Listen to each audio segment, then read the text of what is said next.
So bottom line is technology is always driving us to do better. If we're not using technology to help improve what we do on a daily basis, then we deserve not to exist.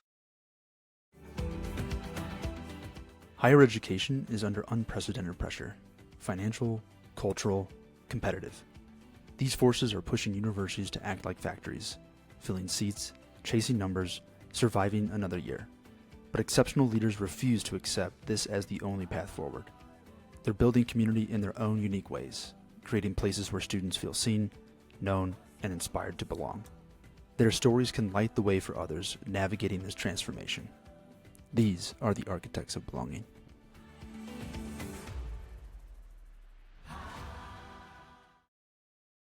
Dale, we've been, as we were able to pull from your very extensive career here, a number of things. Yeah, extensive career. Currently, you're the Interim Executive Director at the Southern Maryland for the University System of Maryland. Before that, though, you had 13 years as president at Muskegon Community College. You had the second longest tenure there in the college's history. 100 before years. That, yeah. Kind of crazy, huh? Yeah. Yeah, kind of crazy. Before that, you even had more experience in higher education. So you were at Adrian College alongside our good friend, Dr. Jeff Docking, which is how you and us got introduced. You were at Oakland University as well, coming out of your PhD. But I think what's interesting is that you actually started your career as well, more on the public sector, government, the policy side. So you were working for the city of Boston, also the Michigan Senate Fiscal Agency, among some other things. So we do this whole LinkedIn intro to share with our guests your career, but we're going to ask you actually just to share with us who the man is behind all of these various career steps. Who is Dale Nesbary? Well, it depends on who you ask. If you ask someone during the day, I am an educator and administrator, a leader, father, husband, grandcat dad.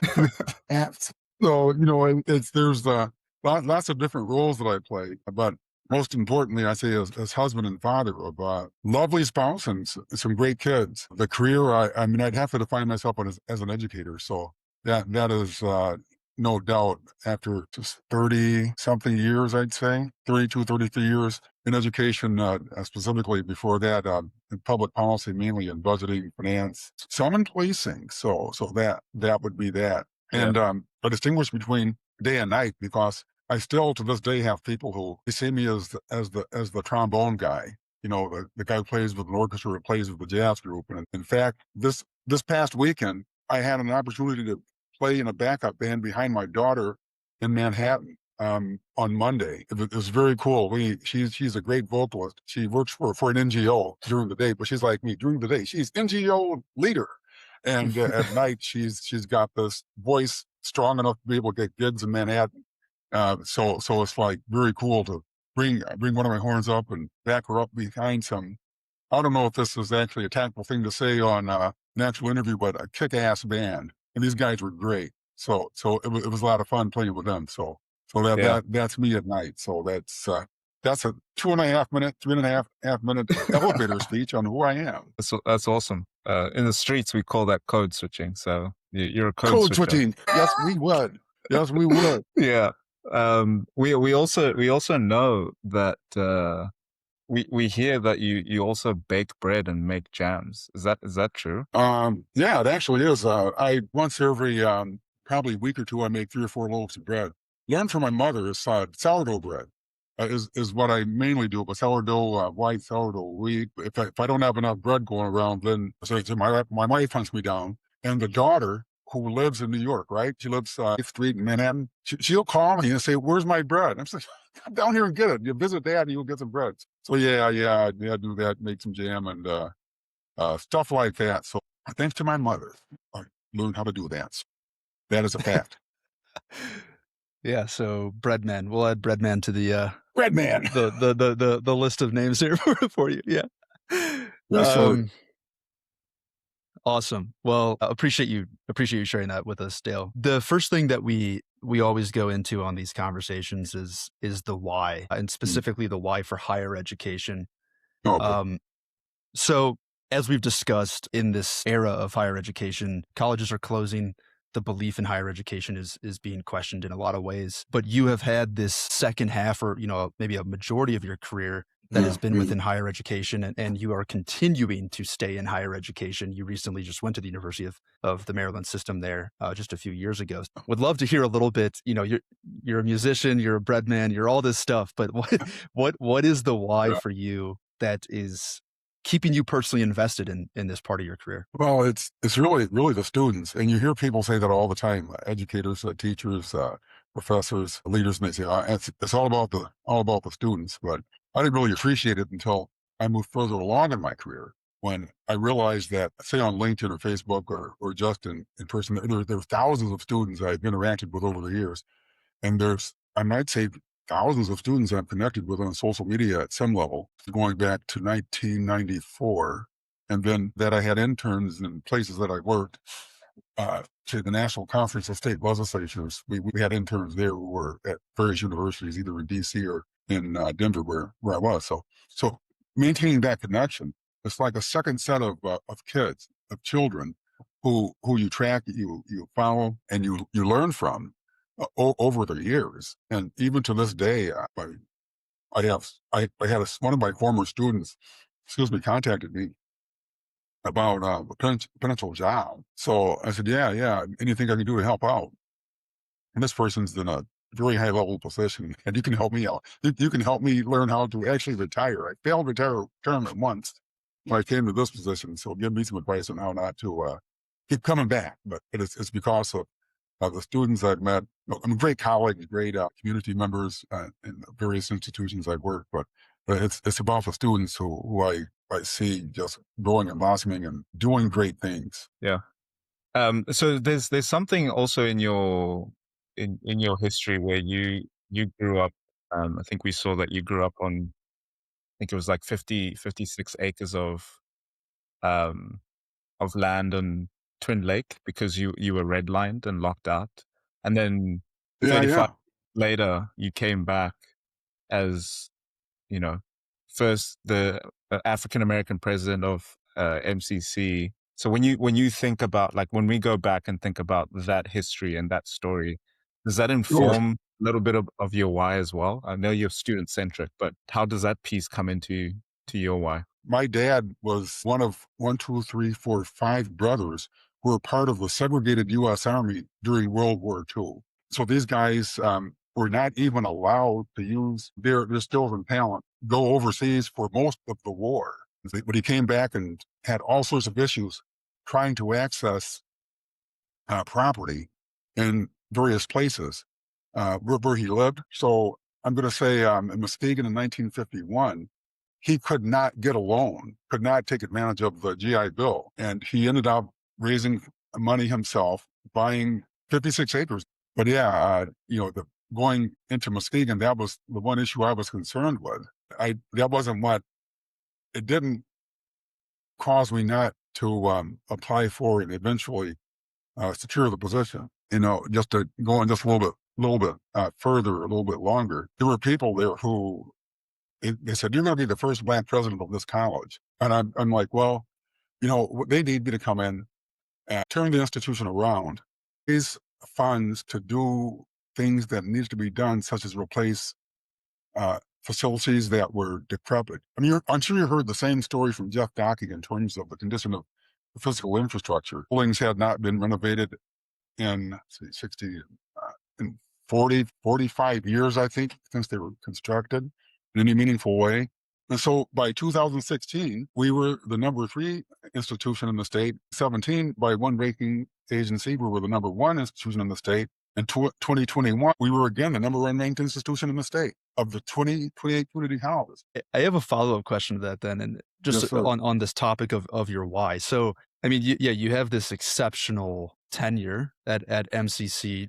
As you were mentioning, there are some really great things that you were able to drive there in the community. But then you retire. So what brought you back? What brought you back? You're obviously not at MCC again. You're off at a different type of institution, actually, entirely. So what's the next why for you then? What keeps you coming back? Well, it's still students. The why it's still about students, and the specific, to your point, why am I back here? I'm 70 now. So I retired, did a little bit of board work and work with various groups that I've been associated with. But this this position came open. Now I knew centers, university centers, but Maryland's unique. Our centers are let me frame it this way. We don't confer degrees, but we do deliver courses through 12 universities in the state. So there's 3 centers, us, Hagerstown, and Shady Grove. And we act as aggregators of the 12 institutions for areas of the state where there aren't universities. So we're essentially the university system in the region, in our case, Southern Maryland. So I said, that's really pretty cool. I'm not associated with any specific institution, but with the capacity to bring, uh, there are a lot of folks who say, my institution is world class, but College Park is world class. And we have one of the top 10 engineering schools in the nation. Right next, I'm looking at across the quad, is the Clark School of Engineering, and they just do incredible things that, being a political scientist and a public policy guy, I don't even know what they're doing. They've got drones that they use to deliver organs from point A to point B. They have aircraft that they test right here, and then there's an airport right across the way here. And it's just incredible to see the kinds of things that they do. So that opportunity was, I'll say it was too good to pass up. Was my one rule personally, being family first. I was not going to do anything that would cause me to have to move. And this was literally on the way to my rehearsal for the Cosmic Symphony Orchestra. I drive right past this place all the time. So that's really pretty cool what they do. And I, love to check it out sometimes. And I get this call saying that we're doing a search for the interim for this institution. And what do you think? So they didn't have to push my arm very much to give us some iteration. And so that's what got me here. 3 years after I retired. Now I'm 4 years out and still here. Yeah. Yeah. And they're blessed to have you there and have you back with someone that's pretty student centric and passionate about the space. Let's talk about the reality of the present day, the world that you've come back to in higher education. When we look at the industry, higher education, as we know, is under all sorts of pressures. How are you seeing it as you've come back? What are you seeing from your seat within looking at the industry in higher education with the pressures that are going on? Oh, what I see, 3 years after I retired originally, I come back, and keep in mind that we had just gotten through COVID. I mean, one of the reasons I stayed at Muskegon for 13 years, and I almost stayed longer, is that we'd been through the most disruptive time and would arguably be called the most disruptive time in the history of the institution, or any institution. So that was just incredibly challenging. So we're on good financial footing. Our students were served well. Coming back now, say a year ago, it's more challenging. Frankly, there are some institutions that were not serving their students. They were sitting in their offices, just not even thinking about what was going to support students, but what was going to support their next paycheck.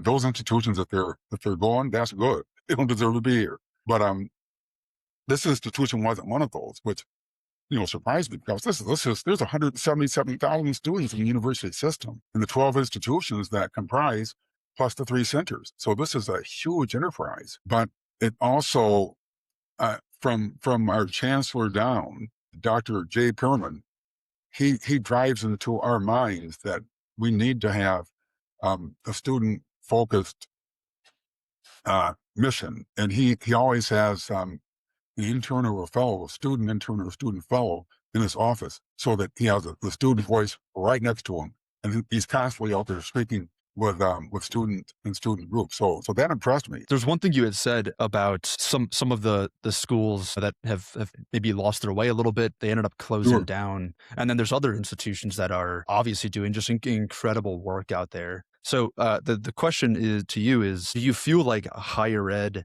has lost its way in some capacity to deserve the reckoning that, the society has kind of placed on the industry, or is that not a fair assessment or statement? Well, I think it's partially fair. I think the reckoning that's occurring right now is in my mind, twofold. There's a long history of attacks on higher ed going back 50 years, where there's a group of, I describe them as anti-intellectual Luddites who would like to see higher ed disappear because not that they weren't educated themselves, but they want to maintain control over the way that much of our society views the world. And keep in mind, my PhD is in public policy and law.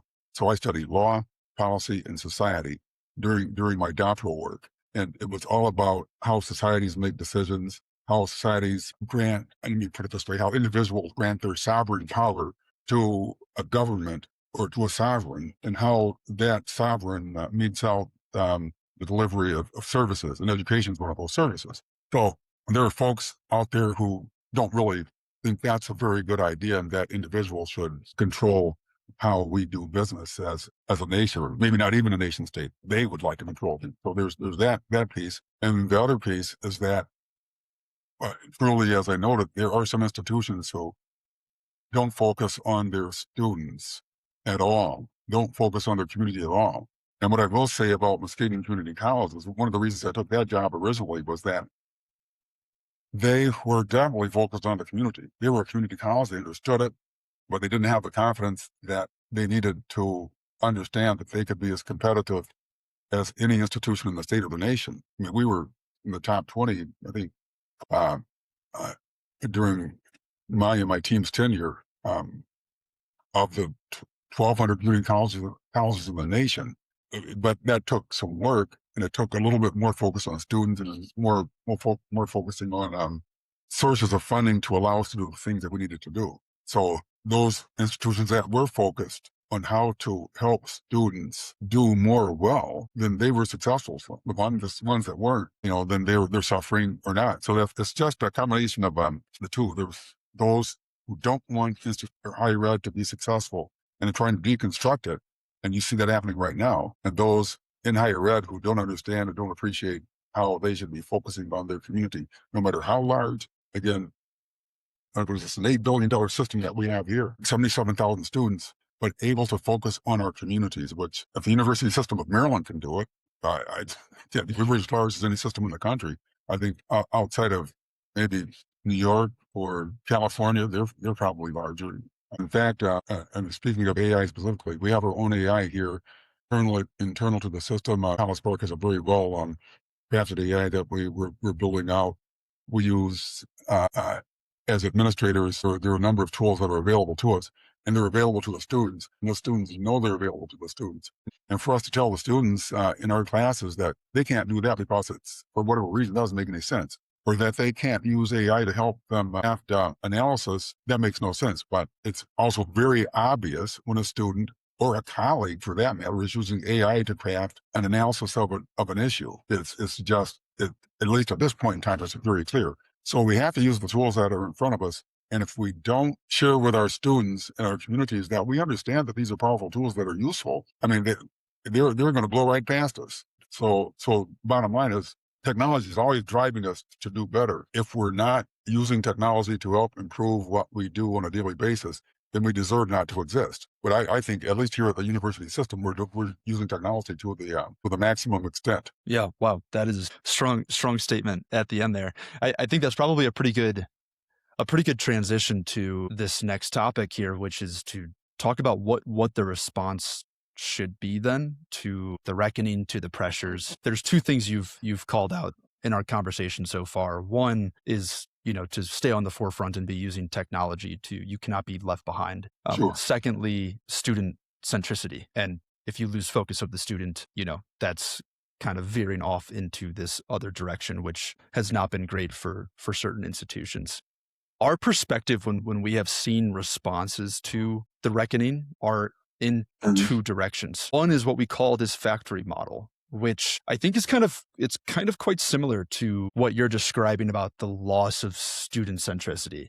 It's kind of reverting to this model of just pushing students through on a conveyor belt and thinking about just the output of rather than the inputs. And then the model that, our perspective is that this community model will be the model that will thrive in the future. I'm curious, though, how you view this intersection of staying student-centric, staying community forward, because that's something you've also mentioned on this conversation already. But how do you see technology intersecting that and still staying balanced? I would say this intersection between the two. This center is exactly that. This center was actually founded in a certain form, I believe, in 1997, and it served a wide variety of needs in the community, and there were any number of institutions on campus.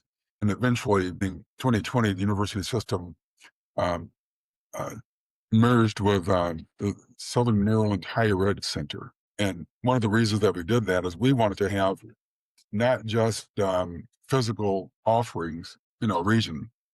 We wanted to have a place to do that, but we also wanted to have a location that could serve as sort of a gathering place for students in our community. So that's sort of the physical infrastructure part of it.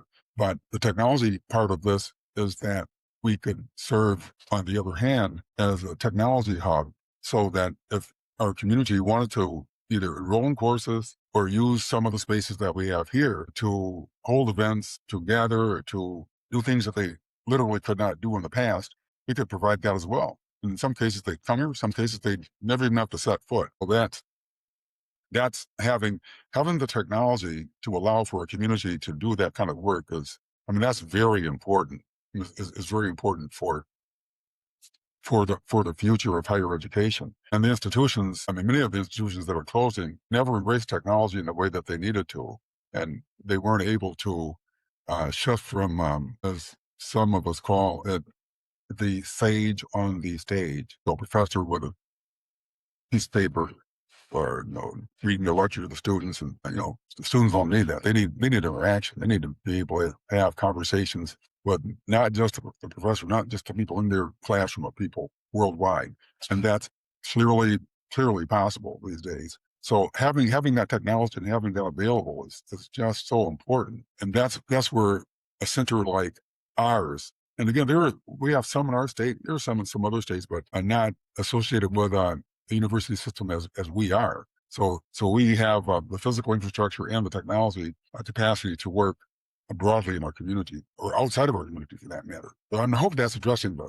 question. Yeah. And I think what I'm hearing is that the technology is a means to the human interaction, which is what the student needs. And that's at the Exactly. core. That's important for the future of higher ed. And I'm gonna go into what your thoughts are on how leaders should be reacting, or how leaders should be positioning themselves. I'm gonna read a quote from you. Okay.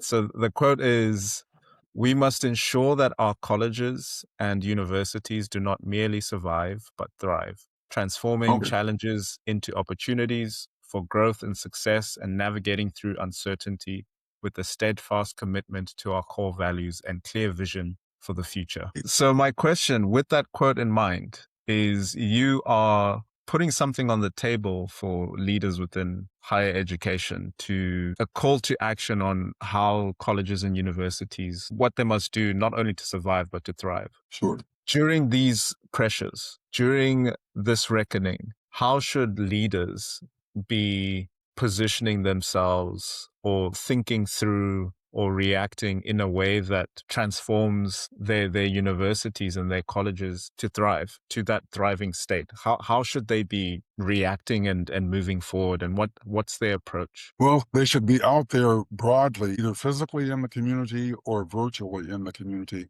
sharing the message of the mission of the institution, which hopefully is lockstep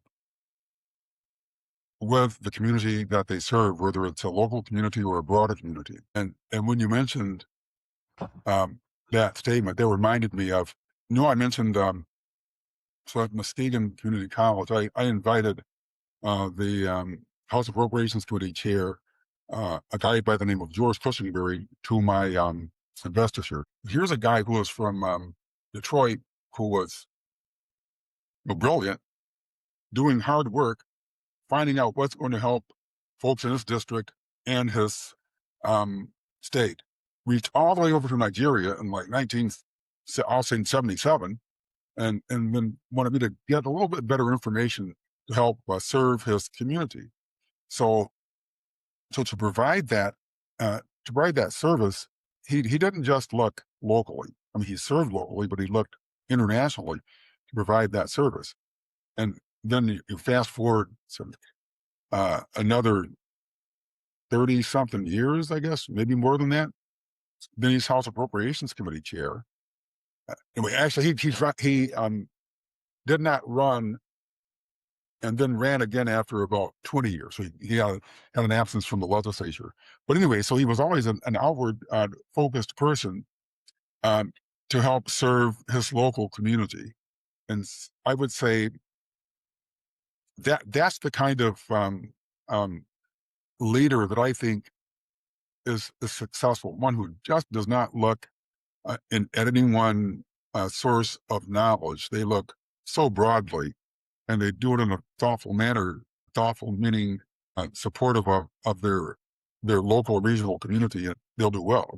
There's one other thing that we were going to reference from some of your previous work as well along these lines. You have referenced some Jim Collins principles before, especially when you were, especially when you were starting your journey at MCC, and you had this, correct me, but you had a phrase or a slogan around "built to last," a principle that you were really following. Just curious as to kind of what you were just describing to us. How does the "built to last" come into play, especially when you think about how, leaders or institutions, they should be thinking about how to thrive on the long term here? Sure. Yeah. Jim Collins, when I was a political science professor, I was in the public administration program at Oakland University. I actually directed it for 6 years, my last 6 years there. But I used Collins quite extensively, or thinkers like Collins who understood that don't just come in through force of personality and attempt to make change, but put intellectual infrastructure, technology infrastructure, and physical infrastructure in place to make sure that what you put in place is going to last.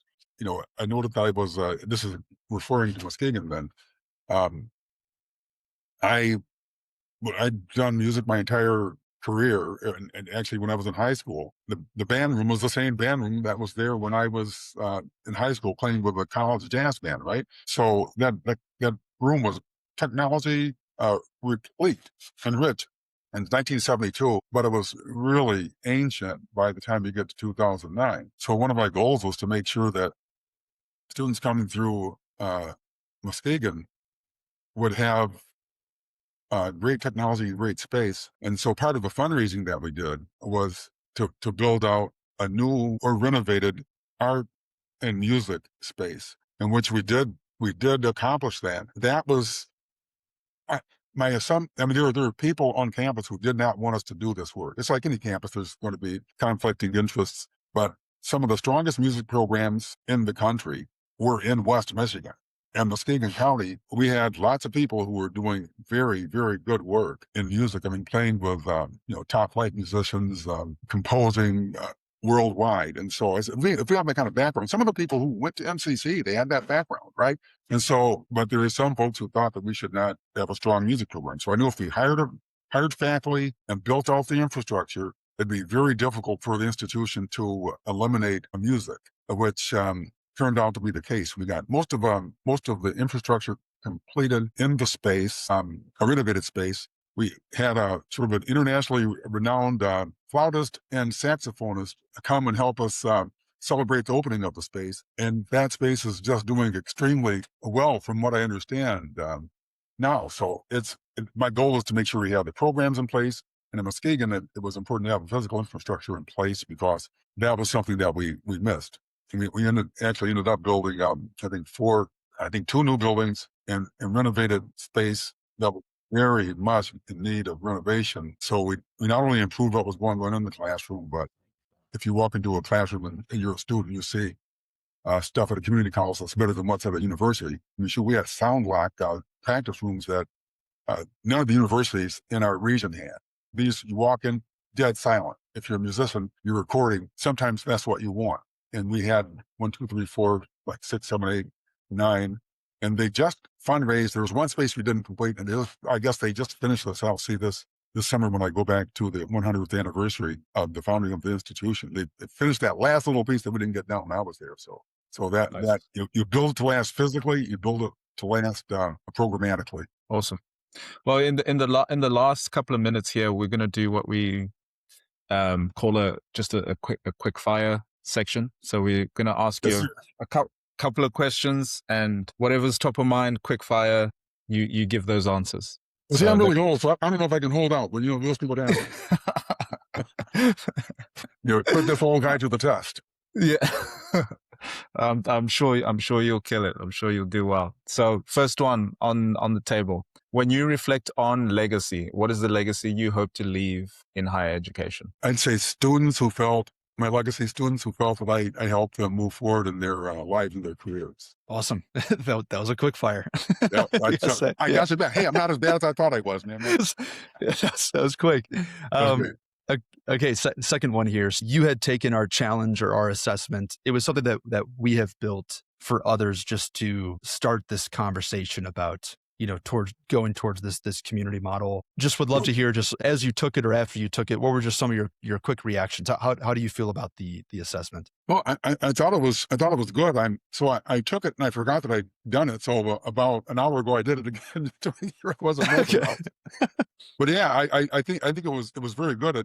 It makes someone think and reflect over how what they've done actually fits into the larger world of higher education, and then whether or not what they're doing makes any difference whatsoever, given the reckoning that we're seeing take place now in higher ed. I like the framework. I mean, you're describing it as a reckoning, which it is, and those who aren't, I think they're underestimating the challenge that we face. But we do face that. It made me think a little bit about uh, the fundamental questions that you were asking me. I think a couple of weeks ago when we first physically met on screen. Yeah. Awesome. Great. All right, you ready for the next one? I hope so. Okay. If all of higher ed was listening, like everyone in the industry stopped right now and they all went quiet and they listened to you, and you could say one statement that they would all take on, what would you say? That's a tough one right there. I've got two or three, but what I will say is, do not underestimate the power of technology in our society. Do not do that. My entire career, I've seen from when I worked for the state senate until the time I worked for the city of Boston in various positions, there were technology innovations that moved. Don't underestimate that. If I could give you a little bit longer. So I was research and technical services director with the Boston Police Department for 4 years. And we replaced in 1994 an 18-year-old computer-aided dispatch system that had less technology than, I'm looking for my iPhone. It had 64 kilobytes of random access memory driving a computer-aided dispatch system serving 1,000 people. It was crashing daily, and no one wanted to replace it because they were afraid to replace it. And so, the mayor, our IT director for the city, and myself and some others, we had to move forward. So finally we flipped that switch, and all of a sudden we had a great system. But it was just getting over the fear that people had of changing technology. And these are like several thousand police officers with Glock 9mm. So you gotta work with those guys. No, man, keep that Glock in your pocket. We're not that serious, but we gotta make this change. But don't underestimate technology and how it can drive change in an organization. Awesome. Okay, I know we're right at the top of the hour. Two last questions, and then we'll close it. One here, we're going to take it off higher education for a minute. What has been your most memorable set as a musician? Boy, well, here's the one I usually describe. So if you've looked at my my bio, you see I played with some people who folks might know. And so the one this was the rehearsal, wasn't the actual set itself, but the Temptations. We had a rehearsal the day of a gig, and the music director was a guy who is no nonsense. So in that kind of music, you have to read the music right the first time. If you mess up, there's 25 guys who then get to read it right. So we're sitting there, we're working our way through one of their songs, and there's a song that I don't know what it was, but there was a high D flat above the staff. And for a trombone player, if you know what you're doing, you're pretty good. But I played the note, and I was a little bit sharp. This guy gave me the dirtiest look I've ever seen in my life. I said, oh no, this dude is gonna fire me right here, right now. So I tell people, they say, what's the toughest thing you've ever done? That's the toughest thing I've ever done. Because it took me years and years and years to get to a point where I'm the guy they call to do contract work with like the Temptations or Nancy Wilson or George Benson. If you're a jazz person, you know who those people are. So I'm like, I don't want to mess this up because I'm playing a high D flat sharp. So that kind of effort was, this is tough. I tell people this is the toughest thing I think one can do in higher ed, but there's nothing like sitting on a stage where there's some dude. But boy, that Temptations thing, man, I walked out alive. No, great story. That's definitely the one that stuck with you. Our last quickfire is, just as Dr. Docking nominated you, who's another leader you admire in higher education, or someone that we should bring into this series because they are doing some exceptional things within the space? Boy, I'll give you two leaders. One is Kojo Quarte, Dr. Kojo Quarte. He is the president of Monroe Community College in Michigan. He is just a tremendous leader in a very challenging community. And then Dr. Bill Pink is president of Ferris State University in Michigan. He's another leader who is just fantastic and of note. Great institution, but I think they're the winningest Division II football national champions in the nation. So he comes in, and his challenge was not just to run the institution, but you better be winning national championships in football, or else Pink, you're out. So either one of those folks, Dr. Pink or Dr. Forte, would be outstanding leaders. Cool.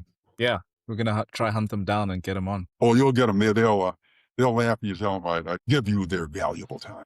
Appreciate that. We have gone over on time here, so we'll wrap up. But thank you so much for hopping on and sharing your stories. This was great conversation. Yeah, I appreciate you guys doing this, because usually you don't hear, there's not that many podcasts or stories about, or opportunities for educators to share their perspectives. So the more the merrier. So keep up the good work.